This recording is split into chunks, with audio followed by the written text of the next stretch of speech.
پاک افغان سرحد اور خصوصاً وزیرستان کا علاقہ 2001 کے بعد القاعدہ اور اس سے منسلک تنظیموں کا گڑھ بن چکا تھا۔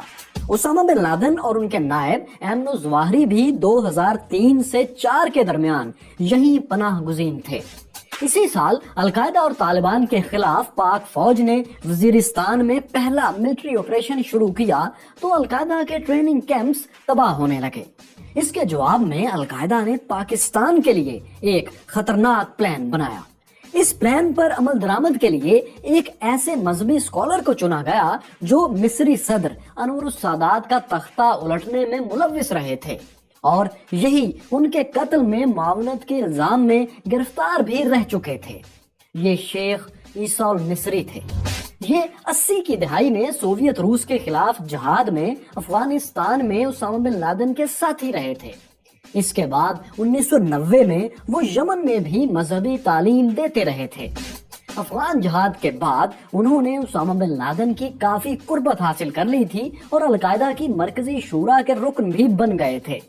2003 میں القاعدہ نے انہیں پاکستان میں لانچ کرنے کا فیصلہ کیا۔ انہیں ایک ماسٹر پلان پر پاکستان کے اندر عمل کروانا تھا۔ یہ ماسٹر پلان کیا تھا؟ لال مسجد کا اس سارے پلان سے کیا تعلق تھا؟ میں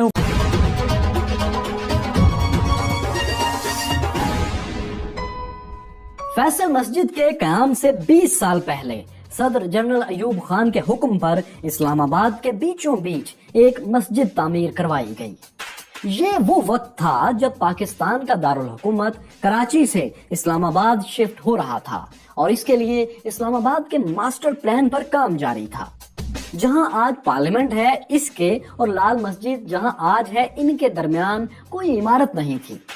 اس ابتدائی سٹرکچر کے ارد گرد دور دور تک جھنڈ تھے یا جھاڑیاں تھیں اور ان کے پیچھے مرغلا کی سبز چوٹیاں پہرے داروں کی طرح کھڑی تھیں۔ اس مسجد میں امامت کے لیے جنرل ایوب خان نے کراچی کی تاریخی دینی درسگاہ جامعہ بنوریا کے علامہ یوسف بنوری سے تعاون مانگا۔ علامہ یوسف بنوری نے پنجاب کے ضلع راجن پور کی تحصیل رجحان کے ایک مولانا عبداللہ غازی کی خدمات جنرل ایوب کے حوالے کر دیں۔ مولانا عبداللہ غازی مولانا فضل الرحمان کے والد مفتی محمود کے شاگرد تھے۔ ہوا یہ کہ 1965 میں لال مسجد کا انتظام اور امامت مولانا عبداللہ غازی کے سپرد کر دی گئی۔ شروع میں اس کا رقبہ اس سے کم تھا جتنا آج ہے، یعنی زیادہ نہیں تھا، تاہم اس کی اہمیت یہ تھی کہ اسلام آباد کے تقریباً تمام سیاسی لیڈرز، فوجی افسران، گریڈ 1 سے 22 تک کے بابو، ان کے اہل خانہ، سب یہی نماز ادا کرنے کے لیے آتے تھے، یہی نماز جمعہ کا خطبہ سنتے تھے اور اپنے بچوں کو قرآن پڑھانے کے لیے بھی یہی بھیجا کرتے تھے۔ اب یہی وجہ تھی کہ یہاں آنے والے زیادہ تر افسران اور ان کے اہل خانہ کا تعلق لال مسجد اور اس کے خطیب مولانا عبداللہ غازی سے بنتا چلا گیا۔ یہی وہ مقام تھا جہاں سے ان کا اثر و رسوخ اور طاقت بڑھنا شروع ہوئی۔ لال مسجد کو طاقتور بنانے میں دوسری اہم وجہ اس کا آج کا جغرافیہ ہے۔ آج G6 میں جہاں لال مسجد قائم ہے، اس کے صرف 1.5 کلومیٹر کے فاصلے پر پاکستان کے سب سے بڑے انٹیلیجنس ادارے ISI کا ہیڈ کوارٹر ہے۔ 3 کلومیٹر سے کم فاصلے پر پارلیمنٹ اور اس سے بھی کم فاصلے پر وزارت خارجہ اور فورن افیئرز کے دیگر دفاتر ہیں۔ دنیا بھر کی ایمبیسیز یعنی سفارت خانے اسی جگہ کے ساتھ ہی قائم ہیں۔ یہ لوکیشن بھی دوستو لال مسجد کو بہت اہمیت کی حامل بنا دیتی ہے۔ فیصل مسجد لال مسجد کے 20 سال بعد 1986 میں مکمل ہوئی تھی۔ اس سے بہت بڑی تھی، لیکن سیاسی اثر و رسوخ میں فیصل مسجد آج بھی لال مسجد کا مقابلہ نہیں کرتی۔ تو دوستو کہا جاتا ہے کہ لال مسجد کے اس اثر و رسوخ اور لوکیشن کو پاکستانی اسٹیبلشمنٹ نے ہر دور میں خوب استعمال کیا۔ جب وزیر اعظم بھٹو کے خلاف 77 میں تحریک چلی، جسے بعد میں تحریک نظام مصطفیٰ کا نام دے دیا گیا تھا، اس میں بھی لال مسجد کے مدارس اور مولانا عبداللہ غازی پیش تھے۔ یقیناً آپ جانتے ہوں گے کہ اس تحریک کے نتیجے میں نظام مصطفیٰ تو نہیں آیا تھا، لیکن جنرل ضیاء الحق کا مارشاء اللہ آ گیا تھا۔ پھر جب جنرل ضیاء الحق نے اقتدار پر قبضہ کر لیا تو انہوں نے جن لوگوں کو اپنا دست و بازو بنایا، لال مسجد کے مولانا عبداللہ غازی ان کی صف اول میں شامل تھے۔ انہی ماہ و سال میں جنرل ضیاء الحق نے انہیں فنڈز فراہم کیے اور مسجد کو وہ توسیع دی گئی جو آج آپ دیکھتے ہیں۔ البتہ مسجد کے بالکل ساتھ خواتین کی درسگاہ جامعہ حفصہ اور چند کلومیٹر پر E7 میں لڑکوں کے لیے جامعہ فریدیہ کی عمارتیں 70 کی دہائی میں بن چکی تھیں، لیکن ضیاء الحق کے دور میں انہیں مزید اپ گریڈ کیا گیا۔ پھر دوستو یہی نہیں، جنرل ضیاء الحق نے مولانا عبداللہ غازی کو رویت حلال کمیٹی کا چیئرمین بھی بنا دیا۔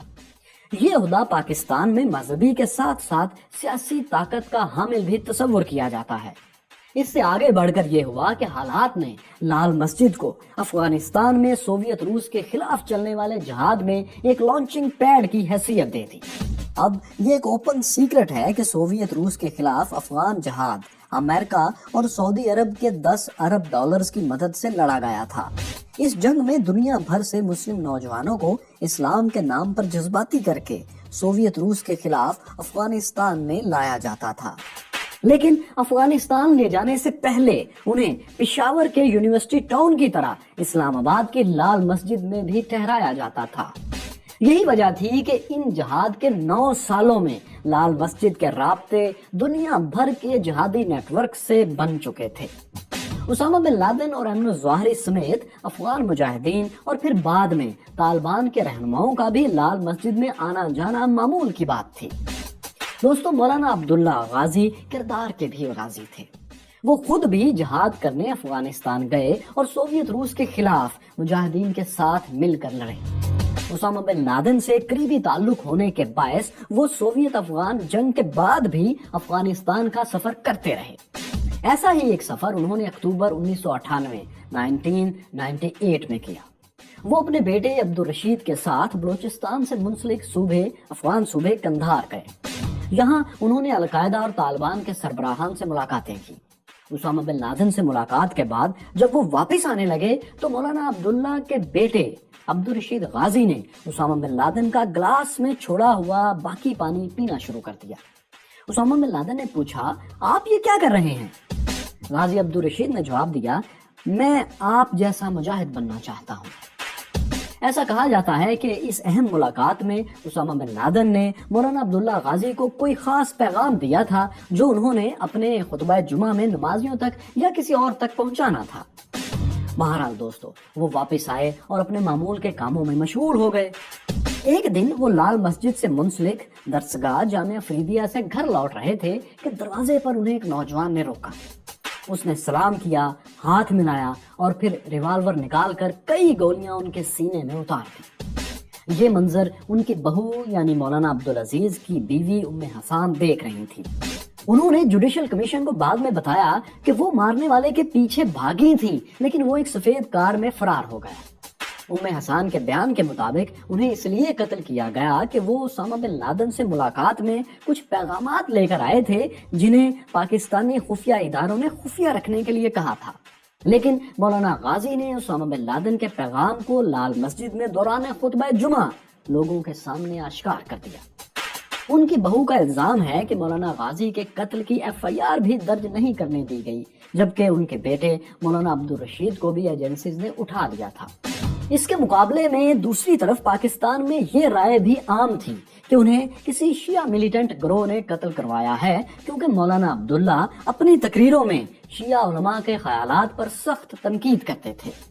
دوستو، یہ بات کسی سے ڈھکی چھپی نہیں کہ 80 اور 90 کی دہائی میں پاکستان سعودی عرب اور ایران کی پروکسی جنگوں کا نشانہ بنا ہوا تھا۔ ہزاروں پاکستانی فرقہ وارانہ فسادات میں ایک دوسرے کے ہاتھوں اپنی قیمتی جانیں گنوا رہے تھے، اور اس آگ کو ایک طرف سے سعودی عرب اور دوسری طرف سے ایران ہوا دیتا تھا۔ تو دوستو، مولانا عبداللہ غازی چونکہ سعودی کیمپ میں تصور کیے جاتے تھے، تو ان کے قتل کو بھی اسی تناظر میں کچھ لوگوں نے دیکھا۔ ہاں، یہ حقیقت اس کے علاوہ ہے کہ اس جرم کی تفتیش کبھی منطقی انجام تک نہیں پہنچی، کسی کو ان کے قتل کے الزام میں سزا نہیں ہوئی۔ بہرحال مولانا عبداللہ غازی کے بعد ان کی وصیت کے مطابق ان کے بڑے بیٹے مولانا عبدالعزیز لال مسجد کے خطیب اور منتظم بنے، جبکہ ان کے چھوٹے بیٹے مولانا عبدالرشید جو ان کے ساتھ قندھار بھی گئے تھے، وہ مسجد اور مدرسے کے معاملات سے دور رہتے تھے۔ انہوں نے بھی یونیسکو کی ملازمت چھوڑ کر اپنے بھائی مولانا عبدالعزیز کے ساتھ مدرسے کا انتظام سنبھال لیا۔ مرحوم سلیم شہزاد کے مطابق غازی برادران کشمیر جہاد کے لیے لال مسجد سے نوجوان بھی فراہم کیا کرتے تھے، لیکن پھر یوں ہوا کہ 9/11 کا واقعہ ہو گیا۔ 9/11 کے بعد لال مسجد اور اسٹیبلشمنٹ کے شدید اختلافات شروع ہوئے اور یہیں سے کہانی بگڑنا شروع ہوئی۔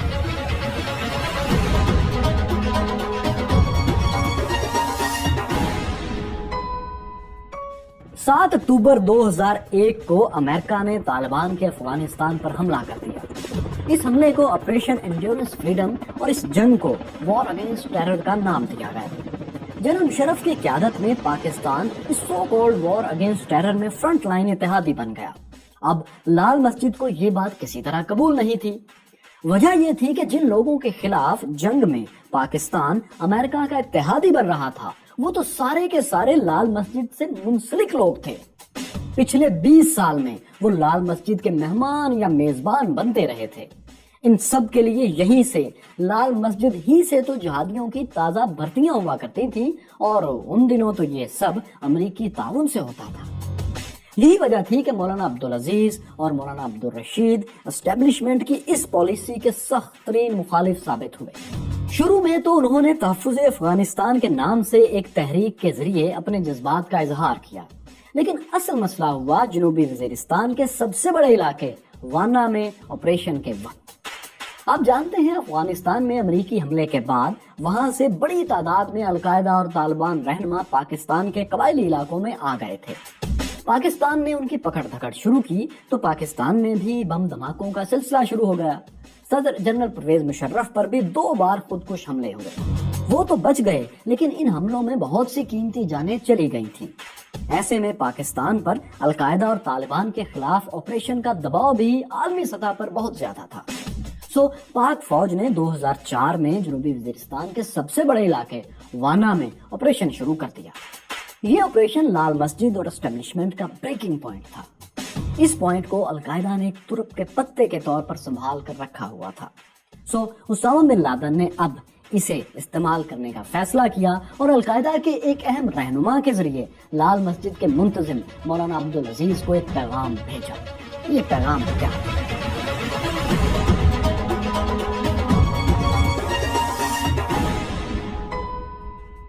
القاعدہ کا پیغام مولانا عبدالعزیز کو مسجد میں ملا۔ اس پیغام میں اسامہ بن لادن کی طرف سے مولانا عبدالعزیز سے کہا گیا تھا کہ وہ پاک فوج کے وانا آپریشن کے خلاف فتویٰ دیں۔ دوستو، مولانا عبدالعزیز نے یہ فتویٰ دیا۔ اس فتوے میں انہوں نے کہا کہ طالبان اور القاعدہ کے خلاف لڑتے ہوئے مارے جانے والے پاک فوج کے جوانوں کو مسلمانوں کے قبرستان میں دفن نہ کیا جائے۔ فتوے میں لکھا گیا کہ ایسے فوجیوں کی نماز جنازہ بھی نہیں پڑھائی جانی چاہیے اور انہیں شہید کے بجائے ہلاک لکھا جانا چاہیے۔ اس فتوے کو پاکستان بھر میں پھیلایا گیا اور 500 دیگر علماء سے بھی اس پر دستخط لیے گئے۔ یہ فتویٰ دوستو ریاست کے خلاف کھلا بغاوت تھی۔ القاعدہ اس فتوے کے ذریعے یہ چاہتی تھی کہ پاکستانی فوج کے مذہبی جذبات کو اپنے حق میں جتنا ہو سکے استعمال کیا جائے تاکہ سیکیورٹی ادارے ان کے خلاف پوری طاقت سے آپریشن نہ کر سکیں۔ اس فتوے نے القاعدہ کی توقعات کے عین مطابق کام کیا۔ مرحوم صحافی سلیم شہزاد کے مطابق سیکیورٹی اداروں کے بہت سے لوئر رینکس کے لوگ نان کمیشنڈ آفیسرز نے اپنے افسران کا حکم ماننے سے انکار کر دیا اور بہت سو نے ملازمت سے ہی استعفے دے دیے۔ اچھی خاصی تعداد ان کی بھی تھی جنہیں فوج نے ان کا رجحان دیکھتے ہوئے خود ٹرانسفر کر دیا یا ان کی سرگرمیوں کی وجہ سے ان کے خلاف مختلف ایکشنز لیے۔ اس سب کے باوجود یہ حقیقت تھی کہ پاکستانی ریاست دہشت گردوں، ان کے حمایتیوں اور سیاسی عدم استحکام کی وجہ سے سخت فیصلہ نہیں لے پا رہی تھی۔ سیاسی عدم استحکام اس لیے کہ ملک کی 2 بڑی سیاسی جماعتوں مسلم لیگ نون اور پیپلز پارٹی کی قیادت حالات کی وجہ سے ملک سے باہر رہنے پر مجبور تھی۔ جنرل مشرف کے ہاتھوں کی بنی مسلم لیگ کاف، جس کی قیادت چودھری شجاعت حسین کر رہے تھے، وہ اپنے مذہبی ووٹ بینک کی وجہ سے کسی فوجی آپریشن کی حمایت سے کترا رہی تھی۔ مذہبی جماعتیں جیسا کہ JUI فضل الرحمان گروپ اور جماعت اسلامی پاکستان، جس کے سربراہ قاضی حسین احمد تھے، اس آپریشن کے ساتھ نہیں تھیں۔ یہاں تک کہ تحریک انصاف کے عمران خان، جن کی تنظیم ابھی بہت ابتدائی مراحل میں تھی، وہ بھی قبائلی علاقوں میں فوجی آپریشن کے خلاف تھے۔ تو دوستو یہی سب دیکھتے ہوئے آخر جنرل مشرف کو ایک ناپسندیدہ فیصلہ کرنا پڑا۔ انہوں نے پولیٹیکل ایجنٹ کے ذریعے وزیرستان کے جنگجوؤں سے ایک امن معاہدہ کیا۔ اس معاہدے کے گواہ اور ضامن قبائلی عمائدین اور مقامی جرگہ تھا۔ 8 صفحات پر مشتمل یہ معاہدہ میران شاہ ایگریمنٹ یا وزیرستان معاہدے کے نام سے جانا جاتا ہے۔ 4 صفحات پر معاہدے کی شرائط تھی اور باقی 4 صفحات پر فریقین کے دستخط تھے۔ اسکرین پر آپ اسی میران شاہ ایگریمنٹ کی اصل کاپی دیکھ رہے ہیں۔ اس معاہدے کے مطابق وزیرستان سے تمام غیر ملکی جنگجوؤں کو نکالا جائے گا اور کوئی بامر مجبوری اگر واپس نہیں جا سکتا تو اس کا ریکارڈ رکھا جائے گا۔ دوسری طرف آپریشن کے دوران گرفتار کیے گئے تمام افراد کو رہا کر دیا جائے گا اور ان کا اسلحہ بھی واپس کر دیا جائے گا۔ پھر مزید یہ بھی طے پایا کہ ان رہا کیے گئے لوگوں پر آج سے پہلے کے کسی واقعے پر دوبارہ مقدمہ نہیں بنایا جائے گا۔ معاہدے میں لکھا گیا کہ پاکستانی فورسز ملٹری آپریشن بند کر دیں گی اور وزیرستان میں امن و امان سمیت تمام جھگڑے وہاں کی روایات کے مطابق حل کیے جائیں گے۔ دوستو جب یہ معاہدہ طے پا رہا تھا تو سیکیورٹی ادارے اور جنگجو دونوں یہ بات جان رہے تھے کہ یہ ایک عارضی معاہدہ ہے جس میں دونوں فریقین کو فی الحال کچھ وقت مل جائے گا۔ چنانچہ اس وقت سے جنگجوؤں نے خوب فائدہ اٹھایا۔ میران شاہ ایگریمنٹ کے باوجود نہ تو غیر ملکی جنگجو واپس گئے اور نہ ہی ان لوگوں کی رجسٹریشن ہو سکی جو وجہ تنازع تھے، بلکہ اس کے الٹ یہ ہوا کہ القاعدہ اور ازبکستان کی جہادی تنظیم تحریک اسلامی ازبکستان نے تیزی سے بھرتیاں شروع کر دیں۔ ان کی آواز پر پاکستان کی بہت سی کالعدم تنظیموں کے کارکنوں نے لبیک کہا۔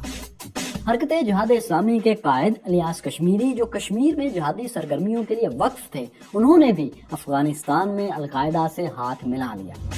وہ 2007 کے قریب القاعدہ شورا کے ممبر بھی بن گئے۔ اسی معاہدے کے درمیانی وقفے میں القاعدہ، تحریک طالبان اور ازبکستان اسلامک موومنٹ نے وزیرستان میں اپنے ٹریننگ کیمپس بنا لیے۔ وہ خود کو لمبی لڑائی کے لیے تیار کرنے لگے تھے۔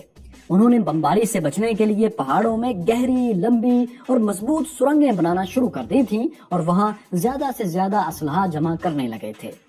خودکش بمبار بچوں کو تربیت دینے اور جذباتی کرنے کے لیے خوبصورت مناظر کے پوسٹرز اور خواتین کی تصاویر والے کمرے بھی تیار کر لیے گئے تھے۔